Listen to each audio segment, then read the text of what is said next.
안녕하세요. 35살 돌싱녀예요. 결혼 생활 3년 만에 이혼하고 이제 1년 됐지요. 추석을 보내다 보니 그때 일이 생각나 제 이야기 좀 해보려고요. 이혼을 결정하기까지 오랜 시간이 걸리진 않았습니다. 시댁 식구들은 물론이고 영원히 내 편이길 바랬던 남편마저 실은 상종 못할 인간이었다는 걸 깨닫게 되자 그때부턴 더는 한시도 같이 있을 수가 없었거든요. 시댁 10번 가면 친정은 겨우 한 번이나 가는 정도였는데도 조금만 서운한 기색을 내비치면 오히려 저더러 네 가족 내 가족 따진다고 치사하다는 사람들이었어요. 지금 생각해보면 그런데도 저는 왜 그걸 참고만 있었는지. 아무튼 남편과는 아주 우연한 기회로 알게 된 후 인연이 닿아 연애를 시작 결혼까지 한 케이스입니다. 저는 나고 자란 건 서울인데 서울이 여러 가지로 물가가 비싸잖아요. 그래서 과감하게 가게는 지방에 차렸습니다. 그리고 가게를 차리면서 집까지 한 동네에 장만을 했어요. 그런데 문제는 있는 돈 없는 돈 싹싹 긁어 야심차게 가게도 차리고 집도 장만했는데 얼마 안 가서부터 코로나로 난리가 난 거죠. 그래서 남편하고 결혼 이야기가 나왔을 때 아무리 머리를 굴려봐도 도무지 제가 뭘 해갈 수가 없겠는 거예요.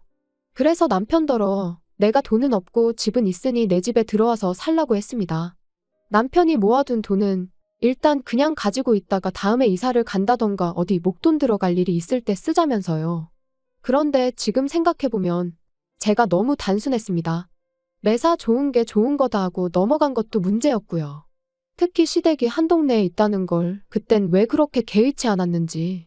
만약 시간을 돌릴 수만 있다면 그때의 제 자신을 몇 대라도 때려주고 싶은 심정이에요. 결혼 후에도 한동안 가게는 여전히 상황이 좋지가 않았습니다. 버는 것도 얼마 안 되었지만 그나마 가게 운영에 필요한 비용을 제외하고 나면 정말 얼마 남는 게 없었죠. 그러니까 하루는 남편이 저더러 가게에 투자할 게 있으면 투자하고 사람도 써가면서 장사하라고. 생활비 정도는 자기가 버는 돈으로 충당해도 된다면서 너무 신경 쓰지 말라나요? 그리고 그땐 그런 남편의 말이 얼마나 고마웠는지 몰라요.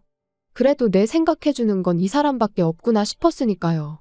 물론 지금에서야 곰곰이 생각해보면 그렇게 고마워할 일도 아니었는데 말이죠.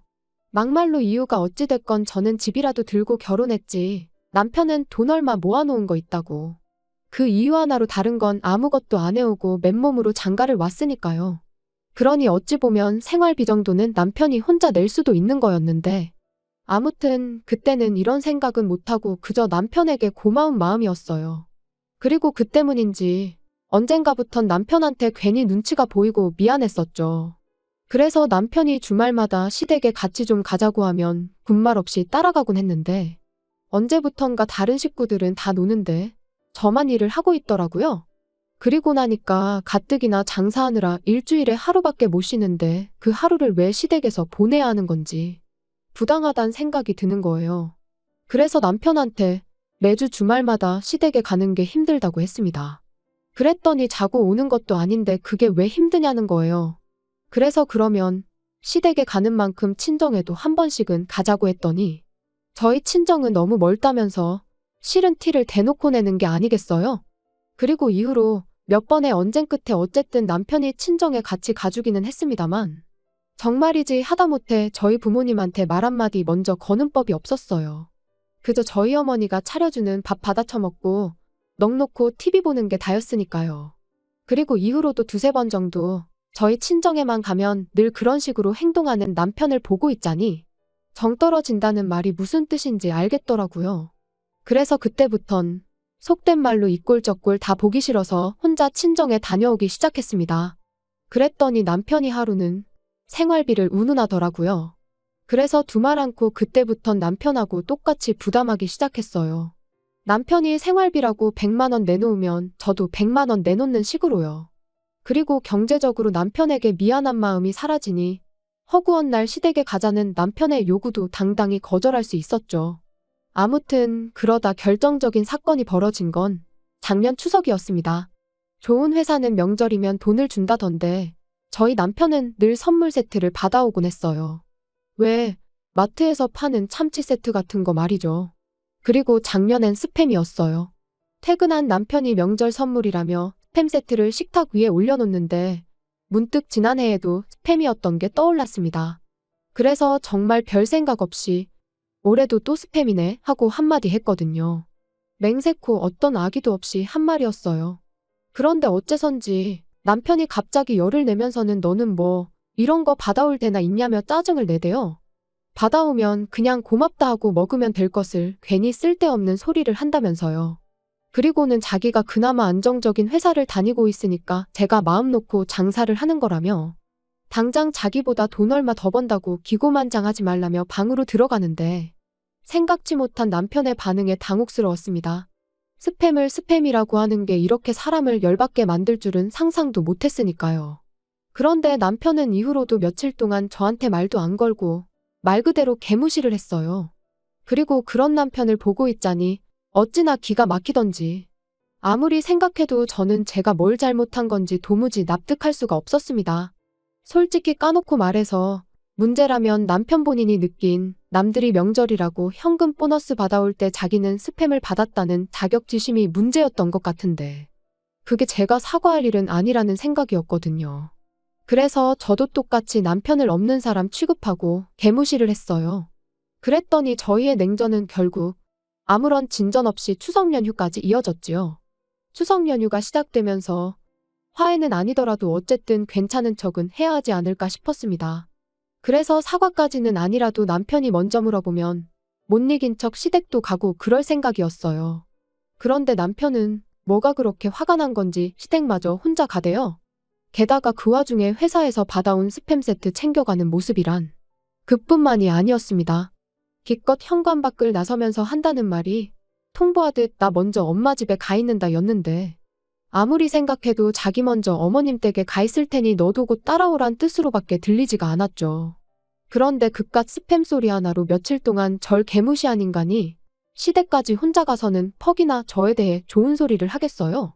분명히 다 자기 편이다 생각하고 저만 정신 나간 여편네로 만들어 놓을 게 뻔했죠. 그런데 그런 자리에 제가 미쳤다고 뭐하러 가나요? 그래서 결국 시댁에 안 가고 저도 친정에 갔어요. 그랬더니 12시쯤 되자 남편한테 전화가 오대요. 어머니 아버지 식사하셔야 되는데 안 오고 뭐하냐며 작은 목소리로 속삭이듯 화를 내면서 말이죠. 어이가 없어서 설거지 해줄 사람 없다고 식사 못하는 건 아니지 않냐. 나는 지금 친정이니까 나 빼고 식사하시라 말하고 전화를 끊었습니다. 그리고 모처럼 정말 연휴다운 연휴를 보내고 집에 돌아왔지요. 집으로 돌아오고 바로 다음 날부터 다시 가게를 열었어요. 그리고 그날 저녁 거의 열흘 만에 남편에게 제가 말을 걸었네요. 화해하잔 건 아니었고 속 좀 긁어놓으려고요. 명절이 지나니까 단골로 자주 오는 손님분들이 명절 선물이라며 남편이 받아온 것 같은 선물 세트를 이것저것 가져다 주기 시작했습니다. 제 생각이 나서 사셨다는 분들도 계시고 안 먹는 건데 혹은 똑같은 게 너무 많이 들어와서 처치곤란인 상황이라 주신다는 분들도 계셨지만 이유가 뭐 중요한가요? 안정적인 직장에 다니는 남편이 잘 볼 수 있도록 식탁 위에 양손 가득 들고 온 선물 세트들을 올려놨어요. 그리고는 이거라도 받아온 게 어디냐며 고마워하라던 사람 어디 갔냐고 나는 6개 받아왔으니까 나한테는 6번 고마워하라고 까불면서 장난치듯 말했더니 그제서야 남편도 얼렁뚱땅 무슨 일이 있었냐는 듯 장난으로 받아치대요. 솔직히 괜히 긁어부스럼을 만드는 건 아닌가 싶어서 장난을 치면서도 조마조마했는데 실은 남편도 저랑 냉전 상태로 있는 게 편치만은 않았던 모양입니다. 그러니까 제가 먼저 슬쩍 내민 손을 반갑게 잡은 거였죠. 아무튼 아무리 꼴보기 싫은 남편이었어도 모처럼 얘기도 하고 장난도 치니 마음이 한결 편해지더라고요. 그래서 다음 날에 마음 좀 쓰겠다고 쓴 건데 이게 불씨가 돼서 남편과 이혼을 하게 될 줄은 몰랐네요. 다음 날 가게 문을 열었는데 정말 단골 중에서도 가장 오래된 단골분이 엄청난 선물을 가져다 주셨어요. 근처에 사시는 분으로 이런저런 이야기를 나누던 중 우연찮게 저희 친정어머니와 고향 친구신 걸 알게 되었고 그 뒤로 정말 매일같이 와주시는 분이지요. 아무튼 그분께서 오랜만에 고향에 갔다가 저랑 저희 어머니 생각이 나서 저희 선물을 사오셨다는 거예요. 그리고 그 선물은 한 세트에 좋기 30만 원은 넘겠다 싶은 고급 한우 세트였습니다. 주시면서 하시는 말씀이 하나는 저희 부부 구워 먹고 하나는 친정 부모님 가져다 드리라고요. 생각지도 못한 선물에 기분이 엄청 좋았습니다. 하지만 한편으론 딱 2개밖에 없으니까 시댁이 신경 쓰이긴 하대요. 가뜩이나 부부싸움 때문에 명절에 찾아뵙지 못한 것도 찝찝한 상황이었으니까요. 그래서 괜한 죄책감을 가져야 할 바엔 친정에 하나 시댁에 하나 이렇게 드리는 게 낫겠다는 결론을 내렸어요. 저희야 아무 때고 사 먹으면 되니까 문제 없겠다 싶었습니다. 고기는 신선한 게 제일이잖아요. 저는 일요일에도 가게 문을 열어야 했다 보니 하루라도 빨리 드려야겠다 싶어서 남편한테 부탁을 좀 했습니다. 지금 바로 출발해서 친정에 하나, 시댁에 하나 드리고 오라고요. 그리고는 원래는 친정어머니 고향 친구분이 사다 주신 거라 우리 집 거랑 친정 거 이렇게 두 개인데 우리 몫을 시부모님 드리는 거라고 생색도 한번 냈지요. 그리고 얼마나 지났을까. 한 차례 손님이 빠져나가고 시계를 보니 지금쯤이면 친정 부모님이 고기를 받아서 드시고도 남았겠다 싶은 시간이었어요. 그래서 친정에 잘 받으셨냐고 전화를 했는데 어째서인지 친정어머니는 뭐 이런 걸 남편까지 부려먹어가며 보내느냐고 싫은 소리를 하시는 거예요. 신선할 때 빨리 구워 드시라고 남편한테 부탁한 거지. 내가 괜히 왜 그랬겠냐니까.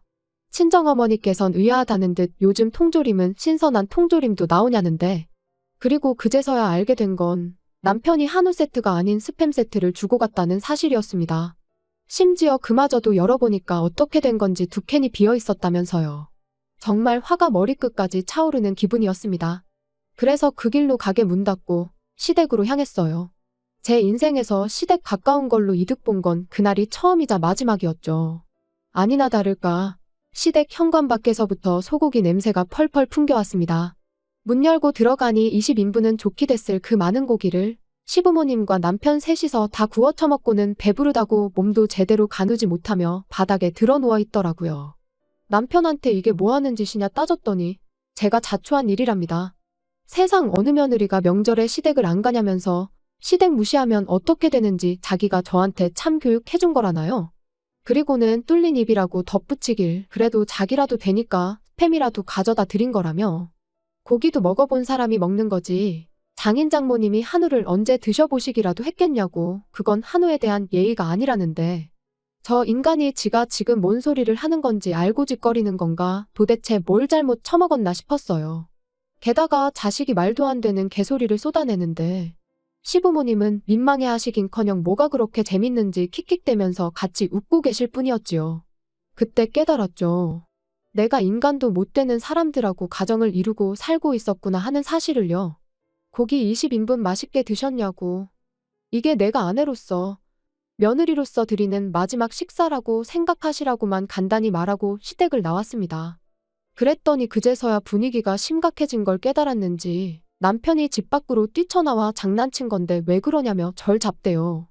그리곤 한다는 소리가 원래도 시부모님이 한우라면 환장을 해서 한 세트 가지고는 모자랄 것 같아서 두 세트 다 드린 거다라면서 저희 부모님은 나중에 맛집으로 모시고 가서 따로 사드릴 계획이었다는데 솔직히 그 말을 어떻게 믿나요? 어이가 없어서 개소리하지 말라며 남편 정강이를 한 대 걷어차버렸습니다. 그리곤 의학하며 다리를 부여잡고 나뒹구는 남편을 남겨둔 채 뒤돌아 걷기 시작했어요. 그랬더니 남편이 미안하다며 절뚝이며 쫓아오는데 고기 20인분을 셋이서 나눠 먹은 상황에 쓰레 빠시는 발로 뛰려니 숨이 찼는지 얼마 따라오지도 못하고 또다시 바닥에 주저앉아 버리대요. 하지만 그러던지 말던지 저는 그 길로 집으로 돌아와 매장에서 쓰는 업소용 대형 쓰레기 봉지에 눈에 보이는 남편 물건은 전부 다 쓸어 담아 현관 밖에 내놨습니다. 현관 비밀번호도 바꿨고요.